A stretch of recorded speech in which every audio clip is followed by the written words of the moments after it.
Time is near for you to romance every boy, while I am still learning how I should be coy. And you decided you would educate me while conversing over a nice spot at sea. I am behind, I am behind. 前后2000万，拍照更清晰。R11 Oppo 拍照手机。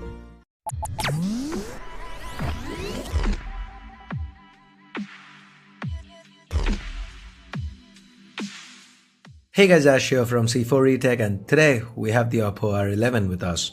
In this video, let's unbox it and take a quick look. So here's the box that the R11 comes in.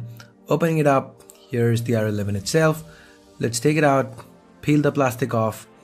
There is also a screen protector pre-applied, and I'm gonna peel that off as well so that we get to take a better look at the screen. This phone does look a little familiar now, doesn't it? Well, more on that in a bit. We then have a SIM ejector tool and some regular booklets. Oppo's included a silicone case here. Neat, should help protect the R11 to an extent and give it better grip. Fits well. Then there is the VOC charger, a micro USB cable, and a pair of earphones. These are not in-ear ones that we've seen in the past with phones like the F3 Plus, just regular earphones. Let's now return back to the R11. To the front, on top, we've got a 20 megapixel f2.0 selfie camera, sensors, and a earpiece. That's followed by a 5.5 inch Full HD AMOLED display. This is covered by 2.5D Gorilla Glass 5. Then we've got 3 capacitive keys at the bottom. Just like with the F3 Plus, the center key looks like a physical key but is actually capacitive. It also happens to have a fingerprint scanner built in. The fingerprint scanner itself seems to be really quick and accurate, at least in the little time that we've got to test it. The 3.5mm headphone jack, speaker, primary microphone, and a USB OTG enabled micro USB port can be found at the bottom. We have the power button and a slot to the right. The tray here can take 2 SIMs or a SIM and a micro SD card. The volume rockers can be found to the left, and up top we have just the secondary noise cancelling microphone. To the back, we've got redesigned antenna lines now, similar to what we've seen on the OnePlus 5 and the iPhone 7 Plus. Then we've got dual cameras, a single LED flash, and Oppo branding. The R11 is just 6.8mm thick and weighs in at about 150 grams, making it lighter and slimmer than the OnePlus 5. They do look quite identical though. Given the reduced thickness, the camera bump tends to feel a bit more prominent here. The R11, thanks to the thin bezels, metal, and curved back, does feel nice and sleek in hand. While not the most original of designs, it does manage to feel premium. Where the R11 majorly differs from the OnePlus 5 is with regards to what's found underneath the hood. The Oppo R11 is powered by the Snapdragon 660 chip. Now this is an octa-core setup with 4 powerful Cryo 260 cores based on Cortex A73 and 4 power-efficient Cryo 260 cores based on Cortex A53, coupled with an Adreno 512 GPU, 4 GB of RAM, and 64 GB of onboard storage. There's a 3000 mAh battery backing all this up. Note that there is support for VOC charging, and Oppo states a mere 5-minute charge should give you 2 hours of talk time. Moving on, the R11 runs on Android Nougat with Oppo's ColorOS 3.1 on top. ColorOS is a highly skinned version of Android and doesn't have an app drawer. There's not a lot of bloat here. ColorOS does have its own set of tweaks, including a theme store, and this time around you can even enable a split screen option. The default Nougat multi-window and quick switch aren't present here, but once toggled you can press and hold the recent apps key to run 2 apps side by side. Sadly, most of Oppo's own first-party apps don't seem to support it yet. Anyway, the unique selling point of this phone are those dual cameras at the back. 16 megapixel f1.7 primary, 20 megapixel f2.6 secondary. If that sounds eerily familiar, that's because it's almost identical to the setup on the OnePlus 5. The user interface is different though. You get a more iPhone-ish interface here. The portrait mode is very similar to what we've seen with the OnePlus 5. There's also an expert mode with all pro controls available. These samples that you're seeing were quickly shot around the office. What do you think about them? Let us know in the comments below. So as of now, we don't have any update on when or even if Oppo will bring this phone to India, but it is sold in China for 29.99 yuan. That's about 28,500 Indian rupees or 440 US dollars. Given that the Snapdragon 660 seems to be a great mid-range chip on paper at least, and that the R11 shares a lot of its other specs with the OnePlus 5, do you think Oppo's pricing here is a little sensible? Let me know in the comments below. Also, do let me know if you'd be interested in seeing a video on all the differences between the OnePlus 5 and the R11. I know it is kind of a weird video, but I am interested, weirdly, again, in shooting it.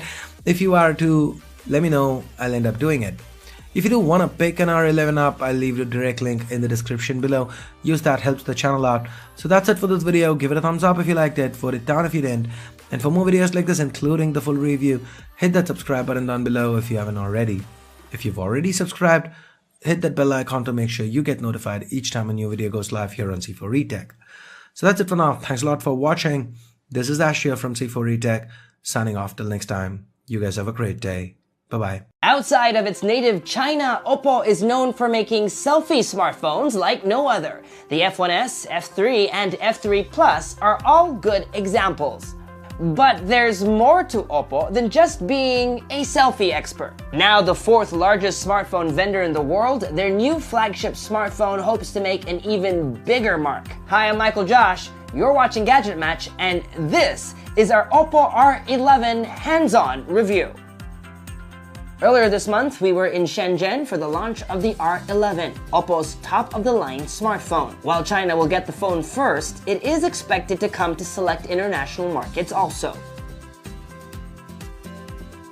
Depending on where you live, the phone will come in one of 4 colors. Our review unit is the matte black model. While similarities to the iPhone are still present, we're happy to see Oppo's own design aesthetic is taking shape. The most distinguishing feature of the R11 is its curved back. That makes the phone easier to hold. It's also got a pair of antenna bands that echo the corners of the phone's top and bottom edges. Here's how the phone looks like side by side with the matte black iPhone 7 Plus. Notice both phones have 5.5-inch displays, but the R11 manages a smaller form factor. It's thinner and lighter too. Button and port placements are like so. Power button is on the right, and right on top of that, a hybrid SIM card slot that takes 2 nano SIM cards, or 1 nano SIM and 1 micro SD card of up to 256 gigabytes of external storage. On the left, volume buttons. On its bottom, good news, there's a headphone jack, flanked by a micro USB port and speaker grills. Considering that this phone is Oppo's best of the best,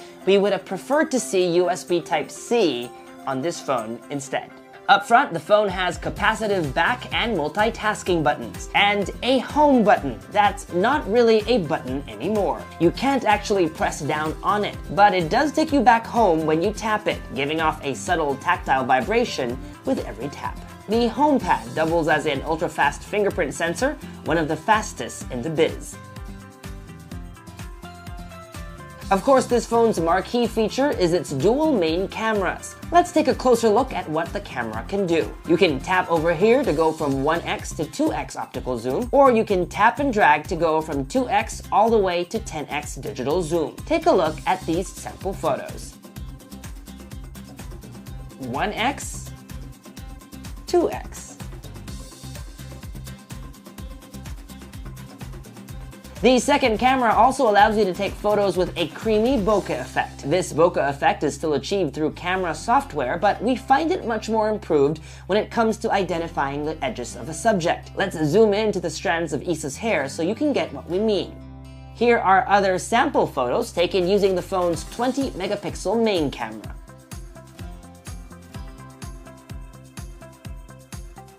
The selfie camera is also 20 megapixels. While this phone doesn't have dual selfie cameras like some of its more affordable siblings, you can tap on this teardrop to turn on depth effect, and it does a pretty good job. As per usual, it comes with beauty mode, but what we really like is the same beautification settings are also available when shooting videos on both the front and back cameras. Just look for this icon and select how much live photoshopping you want to apply, so that your vlogs go from this to this.